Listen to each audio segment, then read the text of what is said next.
प्रतीक्षाच cooking पॉइंटमध्ये तुम्हा सर्वांचं स्वागत आहे। आज आपण बनवणार आहोत तोंडाला पाणी सुटेल असा झणझणीत गावरान टोमॅटो मिरचीचा ठेचा। तुम्ही ठेच्याचे वेगवेगळे प्रकार खाल्ले असतील, पण हा टोमॅटो मिरचीचा ठेचा एकदा खाल्ला ना की पुन्हा पुन्हा मागाल। महाराष्ट्रात घरोघरी बनवली जाणारी रेसिपी आहे ही। एक पारंपरिक आणि चविष्ट गावाकडची रेसिपी आहे जी भाकरी, पिठलं, वरण भातासोबत फारच मस्त लागते। व्हिडिओ तुम्ही शेवटपर्यंत बघा। तर चला आपण रेसिपीला सुरुवात करूया। साहित्यामध्ये आपण टोमॅटो, मिरची, कोथिंबीर, जिरं आणि लसूण घेतला आहे। तवा छान आपण गरम करून घेणार आहोत आणि मग त्याच्यावर आपल्याला तेल टाकायचं आहे। तेल छान आपण गरम करून घेणार आहोत। तेल छान गरम झाल्यानंतर त्याच्यामध्ये आपल्याला जिरं टाकायचं आहे। जिरं छान आपण तडतडून घेणार आहोत। मस्त परतून घ्यायचं आहे जिरं आपल्याला।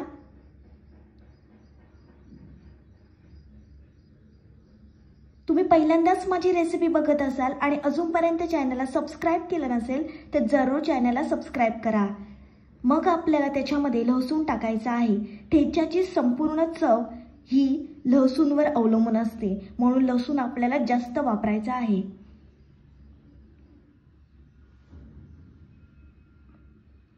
मग त्याच्यामध्ये आपल्याला हिरवी मिरची टाकायची आहे। ती सुद्धा छान आपण परतून घेणार आहोत आणि हे सर्व आपल्याला मीडियम फ्लेमवर परतून घ्यायचं आहे। टोमॅटो आणि मिरचीचा एक भन्नाट कॉम्बिनेशन आहे। तोंडाला तुमच्या चव नसेल तेव्हा ही ठेच्याची रेसिपी तुम्ही जरूर बनवा। आता आपल्याला त्याच्यामध्ये कोथिंबीर टाकायची आहे। ती सुद्धा छान आपण परतून घेणार आहोत। मस्त आपल्याला मिक्स करून घ्यायचं आहे। ठेचा म्हटलं की सर्वांच्याच तोंडाला पाणी सुटते। मस्त ठेच्याचा सुगंध घरभर दरवळला आहे। छान आपण परतून घेऊया हे। घरात तुमच्या भाजीला काही नसेल तेव्हा ही ठेच्याची रेसिपी तुम्ही बनवू शकता। आता आपल्याला त्याच्यामध्ये टोमॅटो टाकायचे आहेत। ते सुद्धा आपण छान मीडियम फ्लेमवर परतून घेणार आहोत। आणि हा ठेचा तुम्ही तव्यावरच बनवायचा आहे। तव्यावर बनवल्यावर ठेचा खूप स्वादिष्ट बनतो। आता आपल्याला त्याच्यामध्ये चवीप्रमाणे मीठ टाकायचं आहे। पुन्हा छान आपण हे एकजीव करून घेणार आहोत। ठेच्याची संपूर्ण चव त्याच्या भाजण्यावर अवलंबून असते, म्हणून ठेचा आपल्याला योग्य प्रकारे भाजून घ्यायचा आहे। खमंग वास दरवळला आहे।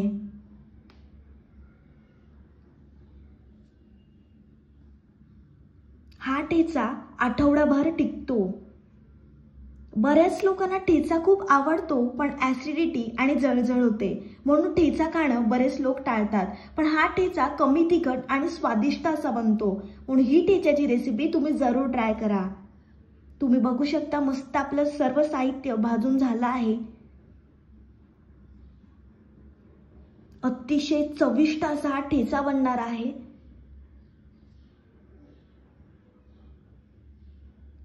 मस्त आपलं सर्व भाजून झालं आहे।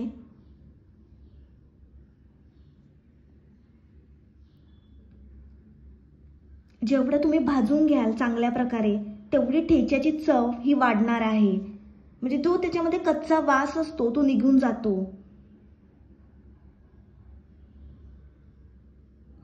ही ठेच्याची रेसिपी बघून तुम्हाला गावाकडची आठवण नक्कीच आली असणार।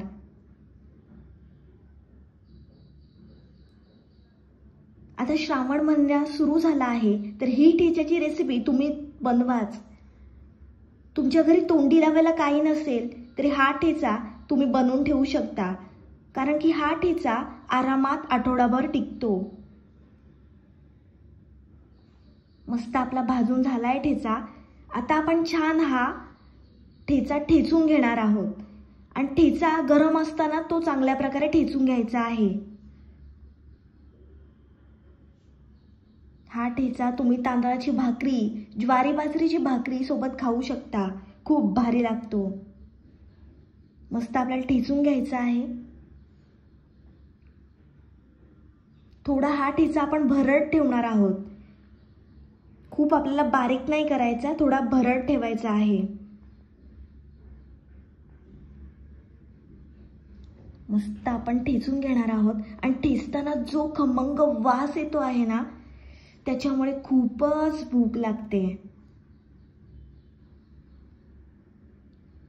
रंगावरूनच तुम्हाला समजत असेल किती भारी लागणार आहे हा ठेचा.